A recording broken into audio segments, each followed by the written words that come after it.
پڑے. میں اپنے گھر میں خوش ہوں کہ جس جماعت کی ہم نے بنیاد رکھی تھی وہ ایک ادارہ بن گئی ہے, وہ اب لیڈرشپ پیدا کرے گی. وہ پاکستان کی سوسائٹی میں جو کمپٹنس اور کریڈیبل لیڈرشپ کا فقدان ہے, جس کے راستے بند ہیں. ہماری جو پڑھے لکھا طبقہ ہے, جو قابل طبقہ ہے, وہ کیوں باہر ملکوں کے ویزے لگا کے بھاگتا ہے؟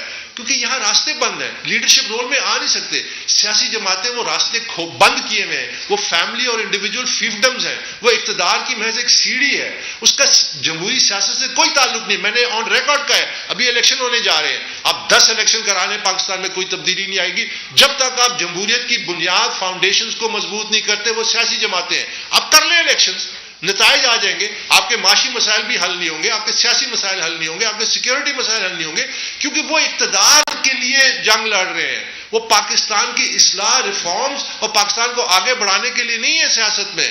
اور یہ وہ بنیادی چیز ہے جس کو ہم نے طے کرنا تھا پی ٹی آئی میں ایز اے رول ماڈل. وہ بہت پیچھے سے پیشکش ہے, آپ کو لگتا نہیں کہ بڑی ٹائمنگ آئے میں تو خان صاحب کو سزا ہو رہی ہے اور آپ کی رسالت کی پیشکش کر دی ہے, جس کی ٹائمنگ بڑی اہم ہے.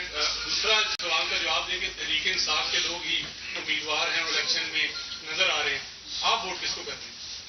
دیکھیے, میں اپنے حلقے میں ظاہر ہے جو شخص میرے نزدیک سب سے زیادہ بہتر کینڈیڈیٹ ہے ان ٹرمز آف, وہ اگر اس کی کریڈیبلٹی, دیکھیے کسی بھی شخص کی اگر آپ نے فیصلہ کرنا ہے اس شخص کے بارے میں تو اس کا ماضی کو سامنے دیکھنا ہوتا ہے کہ اس کا ماضی کیا, اس کا